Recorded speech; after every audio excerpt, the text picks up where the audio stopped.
जी उधर पूरी कॉमन क्या आज को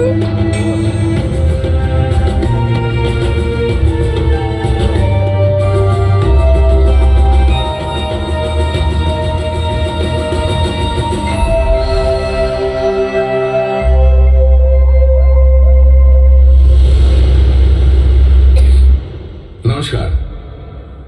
अगले आधे घंटे तक आप लोग मेरे साथ रहने वाले हैं। इससे पहले शायद ही आपकी मुलाकात मुझ जैसे किसी से हुई हो, लेकिन हम यहाँ मिल रहे हैं। मैं रक्त और मांस से नहीं बल्कि ईंट और पत्थर से बना।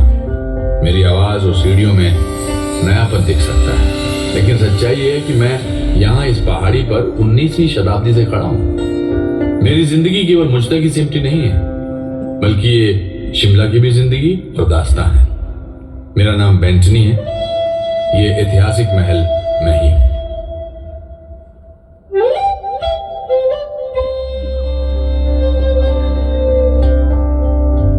एक ऐसा भी समय था जब मैं यहां नहीं था। यहां कोई शहर नहीं था, ऊंची ऊंची इमारतें नहीं, बस एक पहाड़ी और घना जंगल। लेकिन उस पहाड़ी और जंगल में जीवन था, जीवंतता थी, भरपूर जिंदा दिली थी। ये पशु पक्षियों से गुलजार था। 18वीं शताब्दी के अंत में शिमला के पूर्व में नेपाल एक शक्तिशाली राष्ट्र बनकर उभर रहा था। 19वीं शताब्दी के पहले दशक में नेपाल के गोरखों ने आज के हिमाचल प्रदेश के एक हिस्से पर कब्जा कर लिया था। इन पहाड़ियों में इन साहसी योद्धाओं ने कुछ स्थानीय शासकों को पराजित किया। महाराज, हम क्या करें? अगर उन पर जरा सी भी आंच आई तो वो हमें मसल कर रख देंगे, इसमें कोई शक नहीं। अंग्रेज भारत में आ गए हैं। उनकी ईस्ट इंडिया कंपनी बहुत शक्तिशाली है और उनके पास विशाल सेना है। चलिए उनसे सहायता मांगते हैं। उनका मदद करें? But why? East India company के डायरेक्टर्स हमें लोगों का सहायता करने के लिए पैसा नहीं देते। हम यहाँ कंपनी के शेयर होल्डर्स के लिए पैसा कमाना आए हैं, न कि सुदूर पहाड़ियों में किसी का मदद करने के लिए। कुछ वर्षों तक कंपनी शांत रही। हिमालय की निचली पहाड़ियों में भारी परिवर्तन होते देखती रही।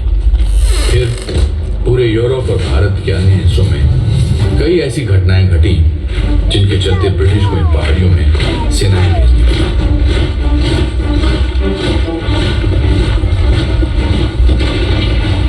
शिमला में जमकर लड़ाइयां हुई और मुठभेड़ हुई।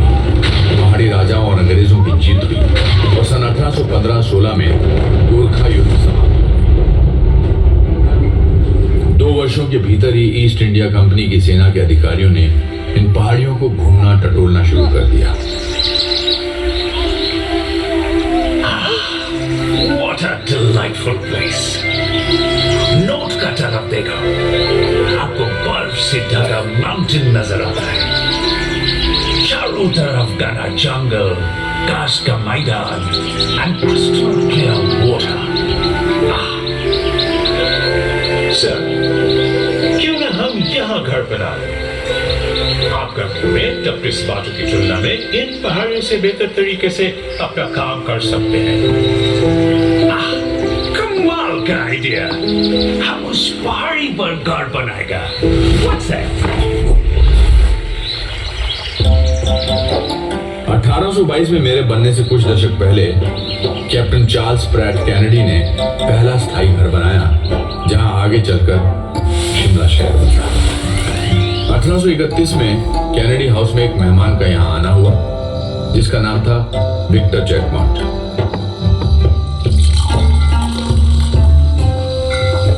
Monsieur, ये गांव तो रईसों, निकामों और रोगियों के लिए एक रिसोर्ट है। मसियो जैकमॉन्ट, एक बॉटनिस्ट होकर भी आप कितना अच्छा मजाक करते हैं। शुक्रिया कैप्टन केनेडी, मुझे हफ्तों से पानी का स्वाद नहीं मिला है। ये बिल्डिंग आपका ये पहली बिल्डिंग है शिमला की। देख के मजा आ गया। कुछ वर्षों के भीतर मेहमान नवाज कैनेडी के यहाँ और भी कई खास मेहमान आए। गवर्नर जनरल लॉर्ड एमहर्स्ट का 1828 में आना हुआ और उसके अगले वर्ष ब्रिटिश इंडिया आर्मी के कमांडर इन चीफ लॉर्ड कॉम्बरमेयर यहाँ पधारे। तब तक ये एक छोटा सा गांव ही था। कॉम्बरमेयर का यहाँ आना शिमला की तकदीर के लिए एक अच्छा संकेत था। यहाँ सबसे पहले इमारतों का निर्माण कार्य उन्होंने ही शुरू किया। एक झील के ऊपर उन्होंने एक वाटर टैंक और पुल बनवाया, जहाँ आज भी उनका नाम लिखा हुआ है। 2 वर्ष बाद 1830 में पटियाला और कंथाल के शासकों से यहाँ की मुख्य जमीनें ले ली गई, जिन पर यह शहर बसा है। ऐसा लगता है ये जमीन मेरे आगमन के लिए ही तैयार की जा रही थी। वर्ष 1831 तक इस जगह पर 60 घर थे। इस जगह को अलग अलग नामों से जाना जाता है, शुमला, शिमला और शिमला। हो सकता है कि ये नाम पटिया से पाटे गए और छोटे मंदिर शिमलिया या स्थानीय देवी शमला देवी के नाम पर ही, लेकिन ये चीज इतिहास के पन्नों पर कहीं खो गई है और इस बात को हम निश्चित तौर पर शायद कभी नहीं जान पाएंगे। मुझसे ठीक नीचे उतरने वाली सड़क पर कालीबाड़ी मंदिर है। मुख्य प्रतिमा काले रंग के संगमरमर की बनी है, जिसके पीछे शिला रूप में 2 मूर्तियां हैं। ऐसा माना जाता है कि ये प्रतिमाएं अपने मूल रूप में हैं, जो जाखू पहाड़ी पर स्थित मंदिर की है। कुछ रोम की तरह शिमला में भी 7-8 पहाड़ियां हैं। पश्चिम में प्रॉस्पेक्ट हिल है, जिस पर कामना देवी का मंदिर है। पश्चिम में समर हिल है और पॉटर्स हिल भी है। फिर ऑब्जर्वेटरी हिल है, जिसके ऊपर पुराना वाइसरीगल लॉज है। इससे सटे ही इनवरम हिल है, जहां स्टेट म्यूजियम है। जाखू पहाड़ी है, जिसके बारे में मैंने अभी आपको बताया। और फिर इलीसियम हिल है, जो इसी का विस्तार है। इस पर ऑकलैंड हाउस स्कूल व अन्य इमारतें हैं। और अंत में यह पहाड़ी है। जैसा कि आप अनुमान लगा सकते हैं, इसे बेंटनी हिल कहा जाता है। लेकिन शिमला में अलग अलग धर्मों के कई पवित्र स्थान जो एक दूसरे के आसपास ही हैं। क्राइस्ट चर्च शिमला का सबसे पुराना चर्च है और ये रिज पर है। यह आसमान में शहर के हस्ताक्षर जैसा लगता है।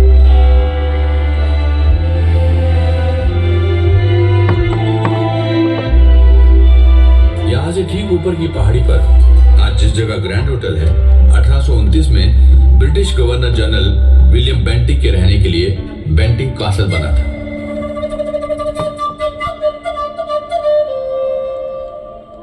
बेंटनी यानी कि मैं जहां हम बैठे हैं, थोड़ा नीचे था और इसका नाम भी माननीय के नाम पर ही था। 1880 के दशक में सिरमौर राज्य के राजा शमशेर प्रकाश ने शिमला में कई जमीनें खरीदी। यहाँ ये बता देना जरूरी है कि सिरमौर शिमला के ठीक पूर्व में स्थित है और यहाँ गोरखों के साथ कई भीषण लड़ाइयाँ लड़ी गई। फिर उन्हीं जमीनों में से एक कैप्टन गॉर्डन का भी कॉटेज था। राजा शमशेर प्रकाश के सुपुत्र और राज्य के वारिस राजा सुरेंद्र मित्र प्रकाश ने अपनी निगरानी में यहाँ एक आलीशान महल बनवाया। इसके लिए राजा ने मिस्टर टीईजी कूपर की सहायता ली और 20वीं शताब्दी की शुरुआत के साथ शिमला के सुंदर किरदार का मैं भी हिस्सा बन गया। अब मुझे करीब से देखिए, मैं पूरी दरिया दिली के साथ बना हूं। मेरे सामने का हिस्सा वास्तुशिल्प कला का अनूठा नमूना है। मेरी बेल बूटेदार सजावटें और तराशे गए दीवार गिर देखने में एल्प्स की इमारतें जैसे लगते हैं। मेरी छत पर बुर्ज बने हुए हैं और बरामदे के ऊपर पगोड़ा है, जिसमें सरदोजी का काम किया गया है। मेरी गिनती शिमला की प्रसिद्ध इमारतों में होती है। किसी ने मुझे सिरमौरी ब्रॉक शैली का अद्भुत रूप बताते हुए मेरी और मुझे बनाने वालों की उत्तम प्रशंसा भी की। साल दर साल बीतते चले गए और मेरी उम्र बढ़ती गई। मेरे किरदार में कई पहलू जुड़े। दोनों विश्व युद्धों के दौरान सिरमौर के राजाओं ने अंग्रेजी सरकार के सैनिकों के लिए मेरे उपयोग की अनुमति दी।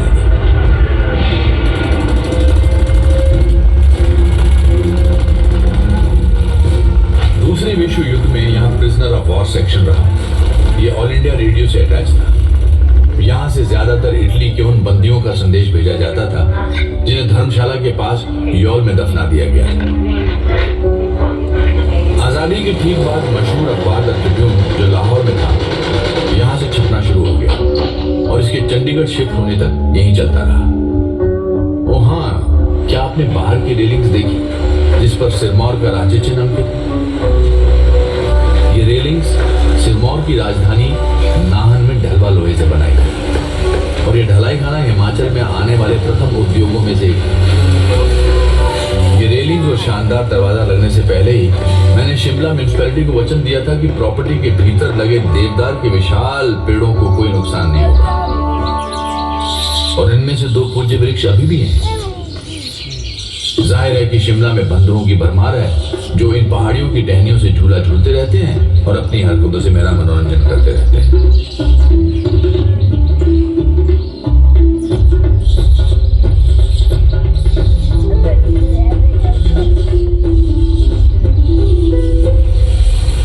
भारत की आजादी के ठीक पहले मुझे दरभंगा महाराजा के हाथों सौंप दिया गया। 1957-58 में दरभंगा के महाराजा सर कामेश्वर सिंह ने पंजाब सरकार को एक प्रॉपर्टी किराए पर दी। शुरू में पंजाब सरकार की कई विंग्स और बाद में हिमाचल की पुलिस कई वर्षों तक यहां रही। शिमला इतना भव्य था कि ये हिल स्टेशंस की क्वीन कहलाता था। मेरे सामने वाली सड़क के उस पार टेलीफोन एक्सचेंज है और टेलीग्राफ ऑफिस है। ये दुनिया के पहले ऑटोमेटिक टेलीफोन एक्सचेंज में से एक था। पास ही में YWCA है और इस जगह पर कभी मौसम विज्ञान का कार्यालय था।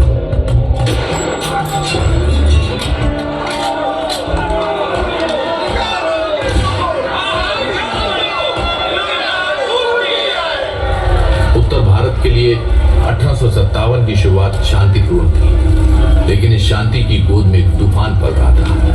ये तूफान भारत की आजादी की पहली लड़ाई के रूप में दिखा और इसने भारत में ईस्ट इंडिया कंपनी के क्रूर शासन की जड़ें हिला दी।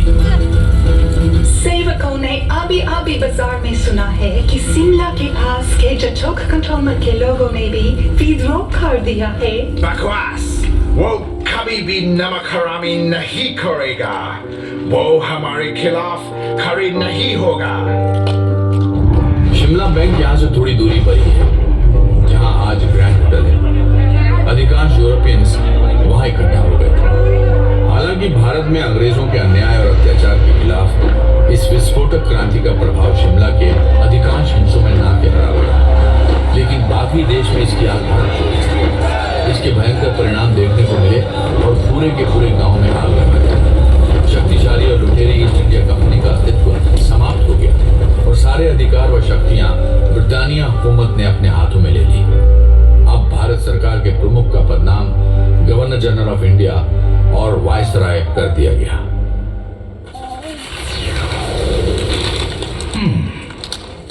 मुझको लगता है कि भारत का secretary of state sir Charles Wood Shimla को समर कैपिटल बनाने को मान जाएगा। I cannot stand the heat। और मैं भारत में इसको काफी झेल चुका है। सर जॉन, उस उमस भरा कलकत्ता का गर्मी में जितना काम हम 10 दिन में पूरा करेगा वो तो यहाँ 1 दिन में हो जाएगा। 1864 में सर जॉन लॉरेंस के वायसराय बनने के बाद शिमला शहर आधिकारिक रूप से भारत की ग्रीष्मकालीन राजधानी लग रही है। हालांकि इसे समर कैपिटल का नाम तो दिया गया, लेकिन वर्ष के अधिकांश समय सरकारी कामकाज यहीं से होता था और फिर जाड़े के महीनों में शिमला से कोसों दूर कलकत्ता चला जाता था और उसके बाद नई दिल्ली। ये गांव शक्ति का केंद्र बन गया था। वायसराय के शिमला के थंडर क्लाउड हाउस से धरती पर मनुष्य की आबादी के 5वें हिस्से पर शासन चला करता था। क्या कोई लड़ाई चल रही है बाबा? इतने सारे लोग हाथियों और घोड़ों पर बड़े बड़े बक्से लादकर कहाँ ले जा रहे हैं? वो बस भारत सरकार की फाइल्स और पेपर्स कलकत्ता से शिमला और शिमला से कलकत्ता ले जा रहे हैं। ओह, क्या तुम्हें पता है कि जब भारत सरकार कोई फैसला लेना नहीं चाहती तो वो क्या करती है? क्या करती है बाबा? फाइल पर एक टिप्पणी कर दी जाती है। कलकत्ता में चर्चा करें या शिमला में चर्चा करें और इस तरह वर्षों बीत जाते हैं। अच्छा। और तब तक उस अधिकारी के रिटायर होने या वापस इंग्लैंड जाने का समय हो जाता है। ओह, ऐसी बात। यदि आप कुछ बनना चाहते हैं तो शिमला जाइए। यदि आपको किसी से शादी करना है तो शिमला जाइए। ये ब्रिटिश एम्पायर के सबसे शानदार आउटपोस्ट है और वाइसराय को लॉन्च करने उठा, कभी भी मत ठुकराना। शिमला में अपनी तकदीर आजमाने वाले आकर्षक नवयुवकों का जमावड़ा लगता है। यहाँ ग्रास विडोज यानी कि अपने पति द्वारा छोड़ दी गई या पति से दूर रह रही ऐसी शादीशुदा औरतें आती थी जो मैदानों की तपती धूप और अपने पतियों दोनों से ही छुटकारा चाहती थी। फिशिंग फ्लीट के सदस्यों के रूप में अविवाहित ब्रिटिश नवयुवती पानी के जहाजों से यहाँ पतियों की तलाश में उनकी यात्राओं के इन पहाड़ों के इन संकरे रास्तों के बीच आकर समाप्त हो जाती है। वहाँ ब्लैक हार्ट नामक एक गुप्त क्लब था जिसके सदस्यों को ओपन रिलेशनशिप में रहने की छूट नहीं थी, लेकिन इसके उलट खुले संबंधों को कभी रोका नहीं जा सका। इस महीने पिकनिक, डांस, थिएट्रिकल्स आदि कई बार हुए और मैंने जमकर मजा किया। रडियार्ड किपलिंग ने शिमला से अपनी आंट को लिखे एक पत्र में यही बात कही। भविष्य के नामी लेखक और नोबेल पुरस्कार विजेता किपलिंग ने शहर के गौरवमयी वर्षों के बारे में लिखा। उन्होंने शिमला से साहित्य के कुछ अमर किरदार रचे, जैसे कि मिस हाक्सबी असली जिंदगी से जुड़ी किरदार थी और इनमें सांप जैसी धूर्तता, मर्दों जैसी तर्कशीलता, बच्चों जैसी निर्भीकता और औरतों का प्रिय चरित्र सभी मौजूद थे। रडियार्ड किपलिंग इस शहर से जुड़े बड़े साहित्यकारों में अकेले नहीं थे। समय के साथ इस सूची में कई बड़े नाम जुड़े, जिसमें नोबेल पुरस्कार विजेता और भारत के राष्ट्रगान के रचयिता रविंद्रनाथ टैगोर शामिल रहे। एम काय, इदरीश शाह, निर्मल वर्मा, कृष्णा सोबती, मोहन राकेश, भीष्म सानी और रस्किन बॉन्ड जैसे लेखकों और उपन्यासकारों का संबंध भी शिमला से रहा। एमेच्योर ड्रामेटिक क्लब के सदस्य पेशे से कलाकार हैं, although उनमें से कुछ शौकिया तौर पर सरकारी नौकरी में हैं। किसी भी प्रोफेशनल कंपनी के लिए शिमला में कोई गुंजाइश नहीं है, क्योंकि स्थानीय शौकिया कलाकार किराए पर थिएटर नहीं देने वाले। इसका कारण ये है कि वो हमेशा रिहर्सल करते रहते हैं और भूमिकाएं बदलते रहते हैं और उनमें प्रमुख भूमिकाओं को लेकर लगातार तकरार होता रहता है। 20वीं शताब्दी के शुरू में लेखक डोज ने शिमला के मशहूर एमेच्योर ड्रामेटिक क्लब के बारे में यही कहा था। वाइसरेगल लॉज के ही आर्किटेक्ट हेनरी अर्विन ने टाउन हॉल को भी डिजाइन किया था।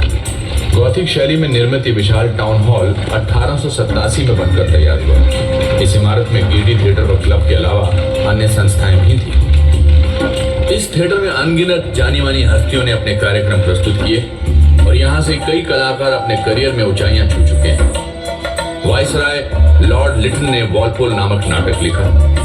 बॉय स्काउट मूवमेंट के संस्थापक रॉबर्ट बेडन पावल और रडियार्ड किपलिंग व मैरी मार्गरेट जैसे लेखक यहाँ अभिनय कर चुके हैं। कलाकार अमृता शेरगिल 7 वर्षों तक शिमला में रही। उन्होंने भी युवावस्था में यहाँ अभिनय किया। ऐसा माना जाता है कि गायक के.एल. सहगल ने अपना पहला सार्वजनिक कार्यक्रम गेटी में ही प्रस्तुत किया।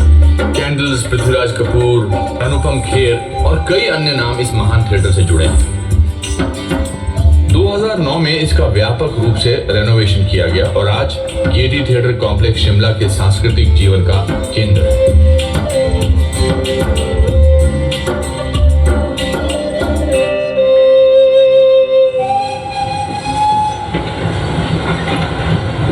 उन्नीसवीं शताब्दी के अंत में दुनिया तेजी से बदल रही थी।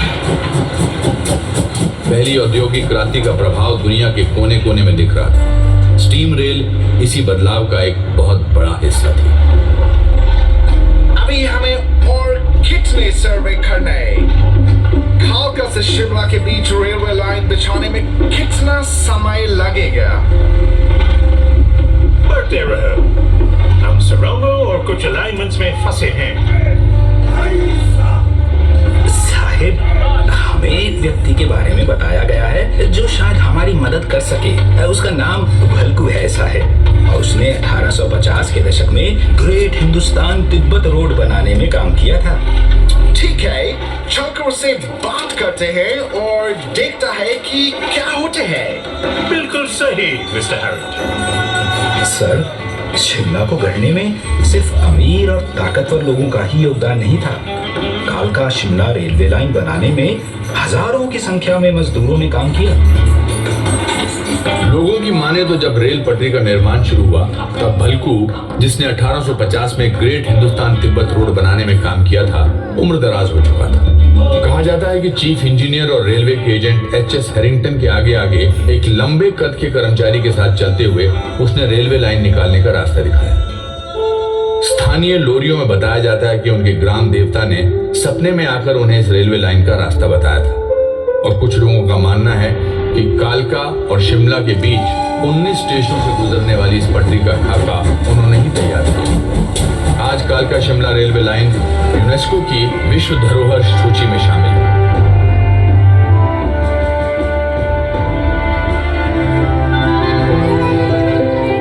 ये बहुत अच्छा बात है कि रेलवे लाइन बिछ गया है, लेकिन हमारा सामने काफी चिंताजनक स्थितियां हैं।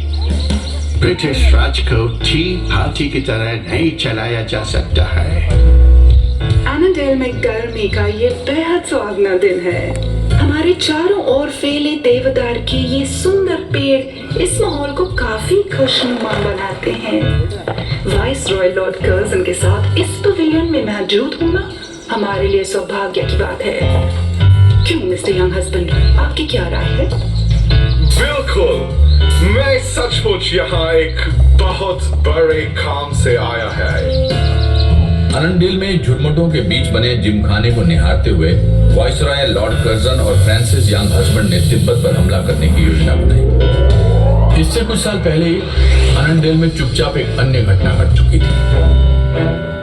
ऐसा माना जाता है कि एलन ऑक्टेवियन ह्यूम यहाँ पिकनिक मनाने आए थे, जहाँ उनके मन में एक ऐसा संगठन बनाने का विचार आया जिससे अंग्रेजों और भारतीयों को करीब लाया जा सके। उनके द्वारा बनाया गया कांग्रेस नामक ये संगठन एक अलग ही दिशा में मुड़ गया और जल्दी ही उसकी अगुवाई में भारत का स्वतंत्रता संघर्ष शुरू हुआ।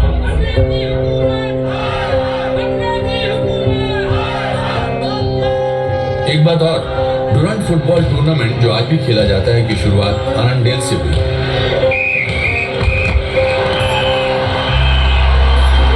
ब्रिटिश भारत और अफगानिस्तान को बांटने वाली डुरंट लाइन खींचने का निर्णय यही शिमला में हुआ था। अंग्रेज भारतीयों को सरकार में प्रतिनिधित्व देने से मुकर चुके थे। जलियांवाला बाग में हजारों निहत्थों को मौत के घाट उतारने वाला जनरल डायर उस समय शिमला में भी रह चुका था। अब शिमला की पहाड़ियों से भी आजादी के लिए आवाजें उठ रही।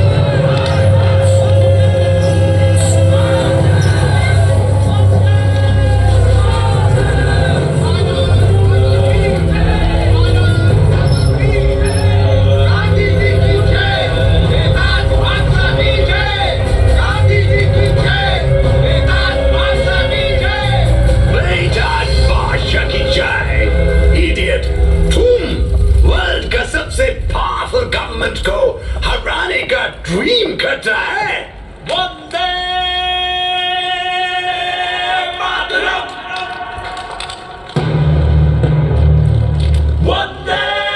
मैंने इस पहाड़ी से देखा है कि हजारों वर्षों की हुकूमत कैसे सिर्फ 3 दशकों के भीतर समाप्त हो गई। 1921 में भारत के ब्रिटिश वाइसरॉय लॉर्ड रेडिंग ने गांधी जी को शिमला आने के लिए निमंत्रण दिया था। उसी वर्ष दिसंबर में प्रिंस ऑफ वेल्स के आगमन के पूर्व भारत में शांति का माहौल कायम करने की कोशिश में ये बैठक बुलाई गई थी। दमनकारी रॉलेट एक्ट 1919 के विरोध में देश भर में गांधी जी द्वारा चलाए जा रहे आंदोलन की लहर से अंग्रेजी राज पहले ही घबराया हुआ था। इस काले कानून के तहत किसी भी भारतीय को बिना कोई कारण बताए अनिश्चित समय के लिए जेल में डाला जा सकता था। उनका कहना था, नो दलील, नो वकील, नो अपील।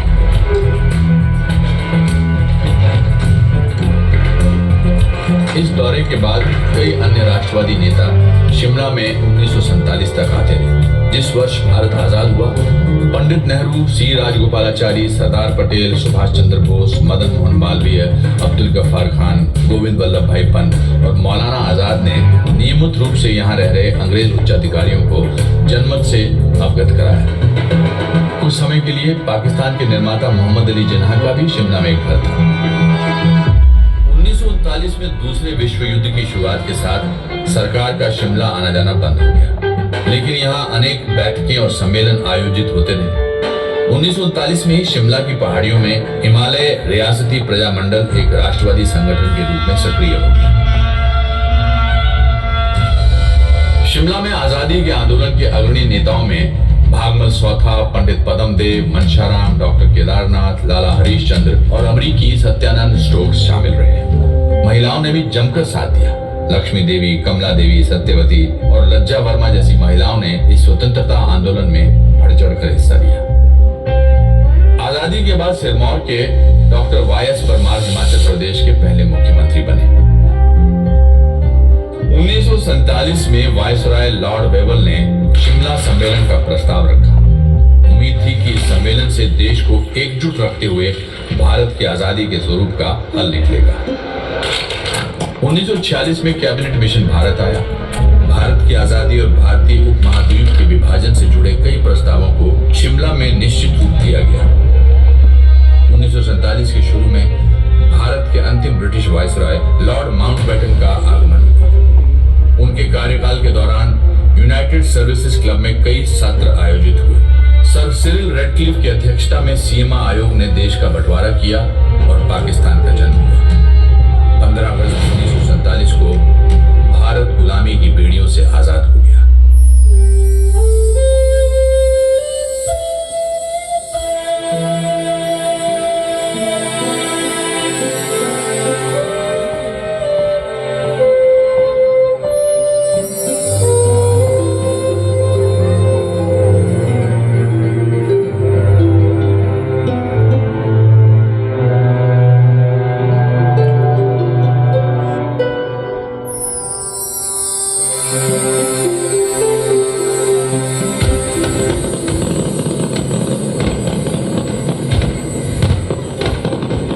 तेजी से वर्ष दर वर्ष बीतते चले गए और 1 नवंबर 1966 को शिमला पंजाब से अलग होकर हिमाचल प्रदेश की राजधानी बनी। फिर 1972 में बांसकोट में भारत और पाकिस्तान के बीच शिमला समझौते पर हस्ताक्षर हुआ। बांसकोट ही आज का राजभवन है। विस यूनिटा फोर्टियर यानी एकता में बल। पहले के सिरमौर रियासत का यही ध्येय वाक्य था, जिनका राज्य चिन्ह इस आलीशान इमारत की रेलिंग्स पर अंकित है। और शिमला या शिमला, इस बारे में क्या कहेंगे? आप किसी भी नाम से इस जगह को पुकार सकते हैं। कुछ ही ऐसे देश होंगे जहां के किसी अकेले शहर का इतिहास शिमला जैसा समृद्ध है।